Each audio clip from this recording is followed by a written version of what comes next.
The following was recorded in front of a live studio audience at the Studio 21 Podcast Cafe.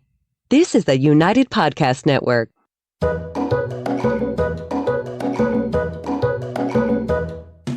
Welcome to the Quirky Dog Podcast, inspired by some of the quirkiest dogs you can ever imagine and the owners who love them. This podcast is brought to you by the quirky couple themselves, Scott and Jess Williams.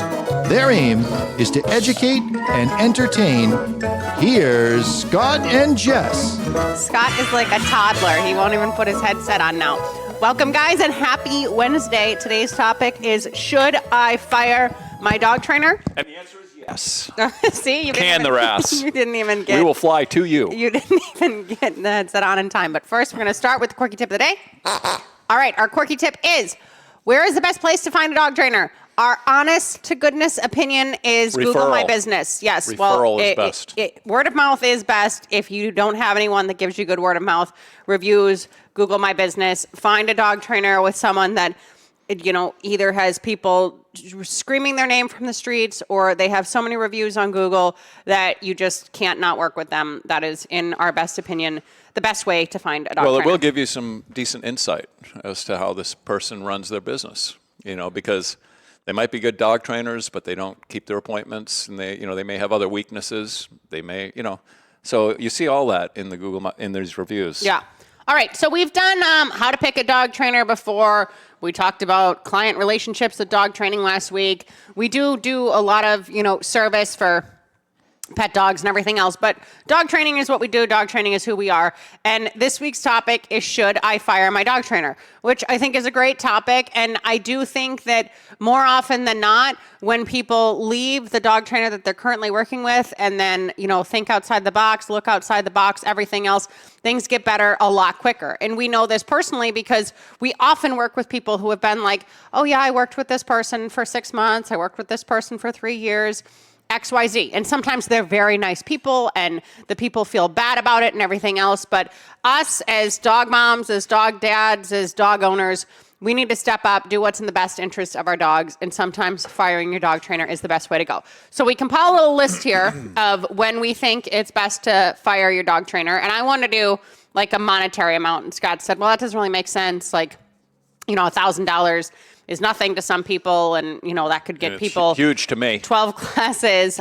So we went off of a number of classes. So if you have worked with someone for 3 classes minimum, so 3 classes total, whether it be private classes, group classes, something else, and not only are things not getting better, but some things are getting worse, that is a surefire sign that you should fire your dog trainer. It's not working. Well, I take issue with that.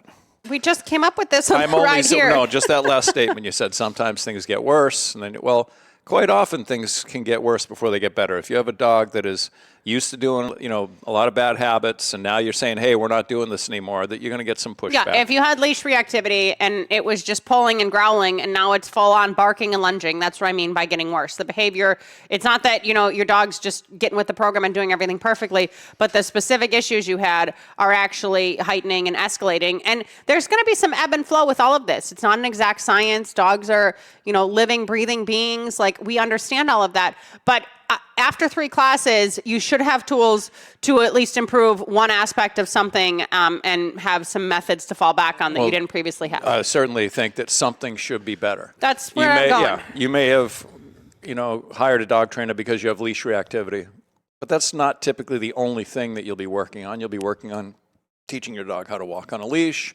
sit down, come, go get on a dog bed. And the leash reactivity may take some time to get on top of because the dog has a lot of reps of blowing up whenever they see a dog.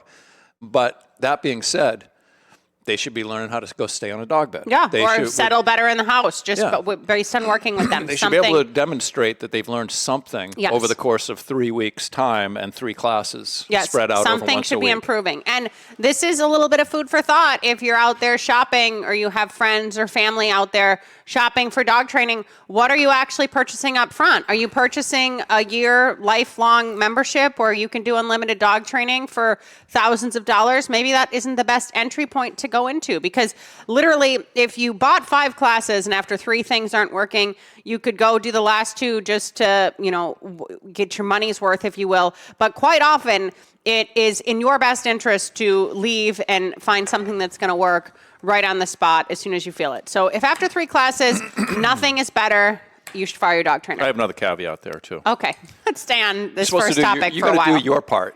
You're doing the homework, and things are not getting better. Then there's definitely there's a disconnect somewhere dog between training your is trainer, not just the classes. magic. Yes. Right. So I mean, it's not like the guy came last week. I didn't do anything. He came again this week. I didn't do anything. He came next week. I'm not doing anything. Wow, surprise! Nothing's better. Obviously, nothing is better. You got to be putting the time in. So that's all. Maybe it didn't need to be said, but there's a lot of work on the part of the owner, because quite often people will say to me, what's the difference between doing classes and doing the board and train, the boot camp? And I'll tell them with the classes, it's 95% in your lap. I'm going to be here for an hour. I'm not going to see you till next week. What you do between now and next week determines completely how well this dog progresses. Whereas if I have the dog, I'm working the dog at home, Jess is working the dog. I mean, every day the dog is working. Every interaction, the dog is working and learning and doing something. Obviously, it's going to be better. It's not necessarily the best way to go, but it's when you talk about the difference between going to someone's home and having the dog come to us, that's one of the biggest differences. Yeah, 2 changes. Okay, well, that is a good segue, because our next point is too much homework. So this does not mean someone that gives you practical homework, like you should go out and, do a healing pattern in your driveway 5 times per day or 5 minutes per day or something else. We're not talking this kind of thing.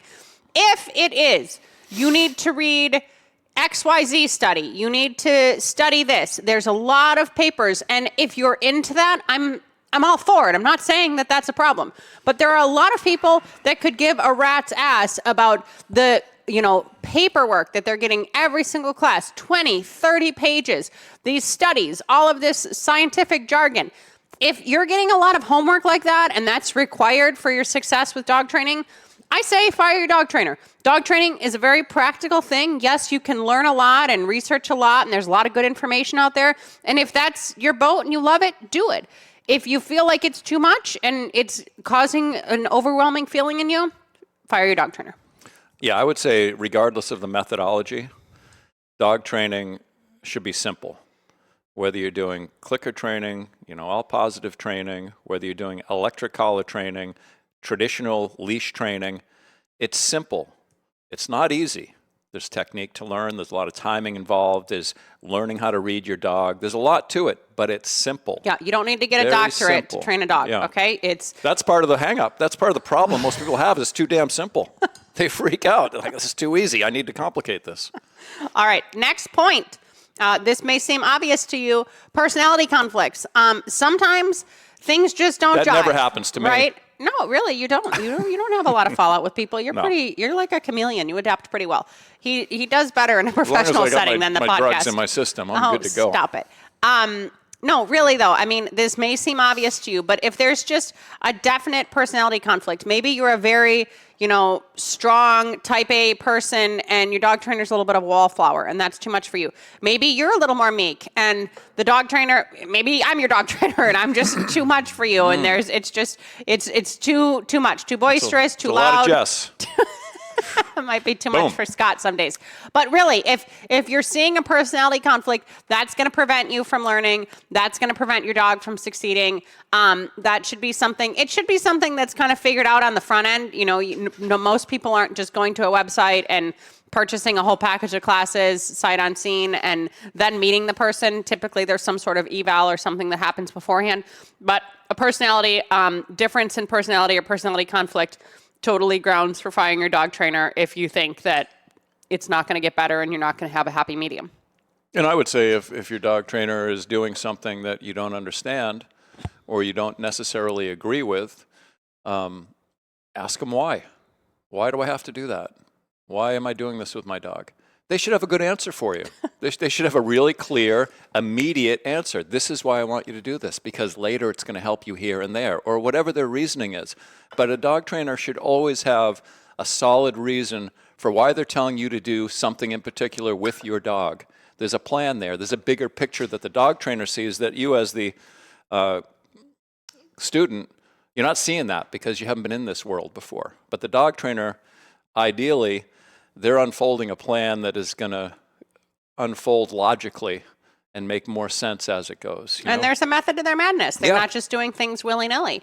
And I guess that brings up the point that if your dog trainer says, oh, because I said so, or because, I'm a professional and this is how I do it, that's not a good enough reason. So if the person you're working with is condescending towards you or acts like, oh, you don't understand, there's too much nuance here for you to really get it. Like, again, dog training is very simple. Like Scott said, you shouldn't be having to feel less than by your dog trainer. So if your dog trainer is condescending or always throwing out their credentials or their scholastic achievements or something else in dog training, that's not the right fit. It's different than going to a lawyer or a doctor or something and they're like, well, I went to med school, I went to law school, this is how it is, and this is what, the books are saying. Dog trainers, often the most successful ones, are working based off of experience, off of feel and everything else. So yeah, and you should feel free to question them, like Scott's saying, if you want to know, like, why would I do this versus doing this? There should be a very logical explanation that makes sense to you, and the dog trainer should be comfortable fleshing that out with you and not getting defensive. So if your dog trainer is at all condescending towards you or any of the parties in training, I would say that's other grounds to fire them. Yeah, and if they don't know the answer, they should say, something I don't know. But yeah, but I can't imagine to stand somebody to ever say that when we're doing something. It's not normal. I mean, there was a situation that happened to me once where I was doing a seminar for nose work, and I was teaching it exactly the way I was trained. I was certified as a what do they call them? Trainers or whatever I was there. A nose work instructor? Instructor. I was an instructor, and so I had like 40 people in a group, and there were some people in that group that had way more dog training experience than me. There were people that showed up there that had been training dogs for 40 years, and they were very good at, say, clicker training. That was their thing, and they had done a lot of different things. So they said, hey, why can't I use a clicker to teach this nose work step? And I said, well, I was taught this way. And actually, I did have an answer. I was like, we're trying to keep this as simple as possible. And clicker is, you got to have really good timing. Yeah, and it's not like you busted out a clicker and then someone asked why you were doing it. I think if you are doing something, you should always be able to justify why you are making the choices you are and taking the actions you are. All right, let's go to break super quick. When we get back, we're going to talk more about the grounds to fire your dog trainer. Want to keep up with all the latest from the Quirky Dog podcast like me and Murphy here? Then make sure you head on over to the YouTube channel and subscribe.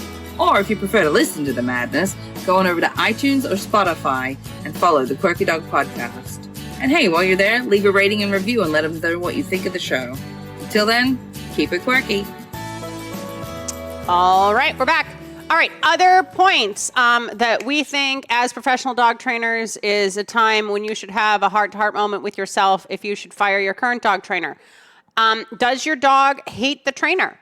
And if your dog hates everything in the world and is scared of everything and shows an equal response to the dog trainer, that's just your dog. They, need to do some more desensitizing, socializing, structured, obedience, everything else to make the dog more comfortable in its own skin. But if the dog, for the most part, is like a pretty happy-go-lucky dog and sees the trainer and absolutely hates the trainer, runs behind you shaking, everything else, that to me is a sign that after a few classes, that should be improving. The relationship should be getting better. Our client dogs love us. Like, they may pee when they see us. Out of excitement, not because they're fearful. They may, have a hard time controlling themselves and staying on the ground. Our dog clients are very into us. And I don't know why that is. Maybe because we're the ones that put structure on them. Maybe because we're just dog people. Maybe because we always give them treats. Whatever it is, that is a pretty common way that things progress for us. And if your dog notoriously is like, I don't like that person, I don't want that person around me, it's going to be kind of hard to have a relationship with them as your dog trainer. I agree. And, I can't even think of a dog like that out of all the people that I work with. I mean, the dogs usually are excited to see me. It's like over the top. And people have a harder time keeping them in a sit next to them because they're like, oh, Scott's here. Oh, Jess is back. Like, all that. And if it's early in the relationship, if I've only been there once or twice, the people quite often are surprised. They're like, oh, I didn't think the dog would want to come see you again after last class because I made the dog sit. And the dog got up and I put him back in a sit. And they thought, wow, there's a lot of control. But the dogs like it. Yeah, they thrive on that. Oh, my God, someone here is sane. Someone's giving me direction. Dogs like direction. Okay. This was a Scott one, and I think it is a decent one. If your dog trainer does not own a dog, maybe you should fire them. I mean, at this point, yes, old dogs pass away, everything else. If the last time your dog trainer owned his or her own dog was years before training with you, that's kind of weird. Most dog trainers like to have their own dog, whether they use that dog. Most dog trainers have like an embarrassing amount of dogs that they own. And that's what I tell people whenever they say, do you have a dog? I had someone ask me that the other day, do you have a dog? I'm like, of course I have a fucking dog. I'm a dog trainer. How many do you have? That I don't really want to answer. I'm a little embarrassed to tell you how many friggin' dogs we have at our house. But I know a lot of dog trainers, and they all have an unhealthy amount of dogs in their house. Like, they just have too many friggin' dogs. But if they don't own one at all, that is a little suspect. It is a little weird. Typically, if you're a dog trainer, you enjoy having a dog around. So just food for thought. It wasn't a bad one. I will say that most dog trainers have been involved in dog sports previously before they became an obedience trainer. So that could be agility. It could be obedience, competitive obedience. It could be a protection sport, whatever it is. But when you're involved in a competitive dog sport, your dogs are going to get to a point where they need to retire. It's too hard on their body, whether it's running agility or dock diving, whatever. And it doesn't mean that they don't have a long life ahead of them. But in the sport I was involved in, people used to retire dogs at about 6, maybe 7 years old. Well, a dog could live to be 15. So you get another puppy so you can start doing your sport again. But meanwhile, you got this 7-year-old dog. And now you got 2. Next thing you know, and then maybe you have a dog that has some type of physical injury or has some type of genetic issue that just makes it that they're better not doing the sport. Well, you're not just going to throw the dog away.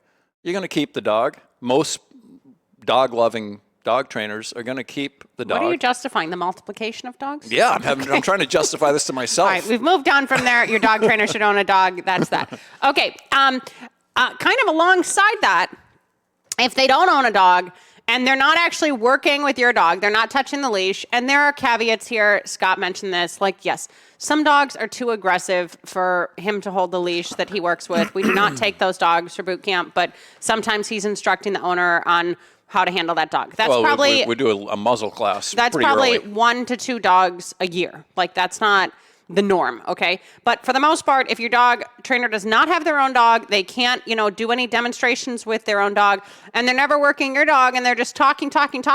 Sometimes people, especially people who are visual learners, it really helps to be able to see it. So at some point, there should be some sort of demonstration going on within these dog training sessions that's maybe helping a light bulb go off for you or helping the dog's clarification, get a lot stronger and the clarity to get a lot stronger. So be conscious of that. If it's just a lot of talk and a lot of criticism from the sidelines, but no actually touching the leash, maybe you should fire your dog trainer. Well, I will say it's nice to have a dog in a class, whether it's a group class or a one-on-one, where your dog, ideally as the trainer, you have complete control of your dog. So you can take your dog out. The other dog's going crazy because it has leash reactivity. And you can tell your dog, lay down. Your dog lays down. You can go over to them, take the leash from them, work their dog, and see if you can improve that situation around another dog. But you have control of your dog, so you don't have to worry about your dog like doing something stupid. Yeah. That's what's really nice about having a trainer that owns a dog. In my case, I show up with a different dog every week. Yeah. With some of these people that have, like after the dog knows Jimmy, well, now they're like, okay, well, Jimmy's my friend. He can be okay. Well, I'm not bringing him anymore. Now I'm going to bring a different dog, different energy, see if I can get that dog to maintain some control. Just because your dog trainer owns a dog doesn't mean they can control their dog in that type of setting. This is very obvious to us, and this is how we interact, and our dogs are at classes with no equipment on and staying on beds and next to busy streets and everything else. We're coming to find out this is not necessarily the norm in the dog training world. So it doesn't mean that your dog trainer has to have these types of behaviors on their dog as a qualification, but it certainly helps. It certainly helps if your dog trainer has great control of their dog and their dog can be neutral. Well, I think if they're teaching you how to do a long down with your dog, then the trainer's dog should be able to do a long down. No, that's not too much to ask, is it? Some trainers are just teaching a scatter exercise during classes. That's neither here nor there. The long downs are not everyone's goal. It's not my forte. Scatter is his forte. On the topic of control, if your dog trainer is not able to control a group class, specifically a group class, or if it's just a private class and you cannot get your dog under control or something else, this is a red flag. This is a warning sign that things aren't working. There is nothing worse than going to a group class and, 6 dogs are blowing up and the dog trainer is trying to talk louder than the dogs that are barking, or one client is monopolizing all of the class's time and everything else. That dog trainer should have an assistant, should have people helping them, should structure that class differently. If they are unable to control the training environment, you should fire your dog trainer. I don't care how many classes you've been to. That's an important point. You need to be the one that takes charge and does stuff. And I mean, this is like practical information. Scott and I have frequently done seminars with, 15, 20, 50 dogs, and we take control of that room somehow or another. Yes, there's 2 of us, but we're not going to just allow for a lot of bullshit. So be very conscious that whatever environment your dog trainer is putting you and likely other students in, they are able to take control of it. Yeah, we had the one seminar we did in New York, we had a pit bull. I was working with this pit bull, and the dog was they brought the dog up. They said the dog didn't have reactivity, I think. And the dog was out of control, and it was lunging, and there was a dog pretty close to me over on my right, and there was an exit door right by that person, and the dog was going crazy, and the other dog had issues too, and I told the woman, take your dog, just go right outside. Let's get that trigger out of here and just get everything back to normal. Yeah, get everything back under control. You got to be able to think on your feet, and you have to be able to control the environment. Okay, poor communication, poor service. This may seem obvious to people, but oftentimes we have clients oh, my previous dog trainer ghosted me. Or if your dog trainer is notoriously canceling on you, oh, I have to change this because I have to pick my kid up. Can we do this? If you have, more than 3 cancellations with your dog trainer, that's inconvenient. That's not good service. If they're not good at communicating. Yes, this is all, and yes, extenuating circumstances happen in life, and, terminally ill parents that are passing away, that's one thing. But I mean, even when Scott's mom died, we canceled 1 day of classes and then everything else functioned as normally. So just be conscious of that you're getting the service you deserve, regardless for what you're paying for it. You don't want to be, tossed around a lot with your dog trainer and their schedules and everything else. The communication should be open, and they should be committed to being there for you, just like you're committed to showing up and helping your dog as much as possible. And I would say along those lines also, it's nice to have an open line of communication through phone, whether it's text or calling, better than email. And I use this all the time. I mean, this happens to me at least once a week where I'm running 5 minutes late. I'm 5 minutes before the time of the class, and I'll text them and say, hey, I'm running about 4 or 5 minutes late. I'm on the way. And they're like, great, no problem. But it's better that they get that text than be standing out in their front yard with their dog, for an extra 10, and then wondering, are they even going to show up? What's going on? Communication is key, really important part of our business, and it should be with any dog trainer that is going to be helping you and your dog. All right, last one, really good one.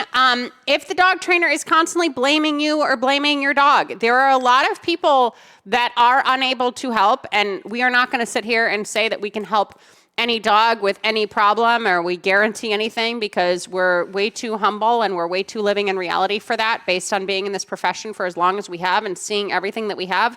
But we're never blaming the owner or blaming the dog's genetics or blaming the dog's history or blaming the dog's weight or XYZ, whatever you want to call it, the dog's breed.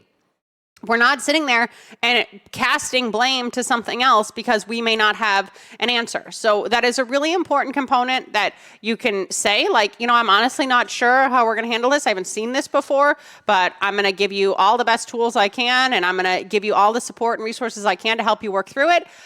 Versus, well, it's happening because you're not stepping up, because you did this, because your dog isn't smart enough, all of this. There should be no blame game going on, and you see that a lot in this industry, and it's just not fair. Don't blame the client. Don't blame the client's dog.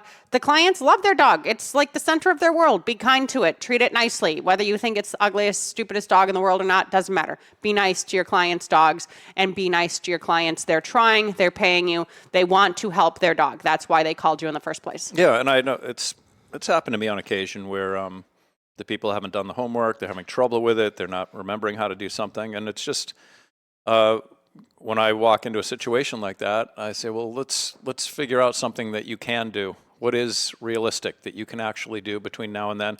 I was just at a client's house yesterday where the dog tried to bite me. If I didn't have a fall jacket on, dog probably would have sunk his teeth into my forearm. It was this German Shepherd. And I work the dog many times. The dog's fine with me, but he's protective of the owner, which I got some insight into that yesterday. But anyway, so I went and grabbed a muzzle out of my trunk, and I said, hey, put food in the muzzle. All I want you to do this week is take that muzzle, let him eat food out of it, take it away, put food in it, let him eat it out of it.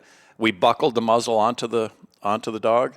I said, 1,000, 2, 1,000, take it off. All I want you to do this week is get this dog, build a positive association with this muzzle. Because I need to be able to get into that personal space and not be concerned about getting 4 canines into my friggin' thigh or my arm. Yeah, but that's true too. You changing your course, you do that a lot. Like if people are having a hard time getting the drill or they're saying like, I'm struggling with this, Scott will, pull another family member and have them do it. Then maybe he'll take a video of them. Maybe he'll have the client take a video of him. Some other way for them to help process the information rather than just say, no, you have to do this. It's your fault. You're not learning at the rate I need you to. You have to step up. That just causes people more stress. Give people some grace. Dog training can be stressful on all parties. And sometimes you should fire your freaking dog trainer. So consider it. I hope this is good food for thought. And there are a lot of dog trainers out there, you guys. Look at some Google reviews, talk to some people in your community, get someone who can help you. I promise there is an answer and there is help. It should not take you months and or years to get your dog out in public. Yeah, and I will say, to conclude, one thing that I learned years ago when I was doing sales in the construction industry was learning about the different personality types, because there's not an infinite amount of personality types. Maybe there's only a half a dozen different types of people. And once you get used to working with those people, and then you can identify them immediately when you walk in the door. And I mean, for example, an extreme example would be someone that is an engineer. They have that engineering type mind. That's one of the 6 types. Well, it is. These are people that they need to know all the details. Like they're very detail oriented. The last thing they want to do is actually pick up the leash. They just want to go over how is all this going to work? Yeah, what are we going to do? And is there any books I can get so I can read up on this? And, you just need to know who you're dealing with so that you can talk them off the ledge of where they're coming from and get them active and get them involved and feel good about it. Yes. If your dog trainer is not adaptable, you should fire them. Thank you guys so much for joining us this week. We hope that we helped you. We know someone out there can help you and your dog. If you need anything from us, feel free to email us at studio@thequirkydog.com. We will see you next Wednesday. And in the meantime, keep it quirky. Bye, guys. The views and opinions expressed by the hosts, guests, or callers of this program do not necessarily reflect the opinions of the Studio 21 Podcast Cafe, the United Podcast Network, its partners, or affiliates.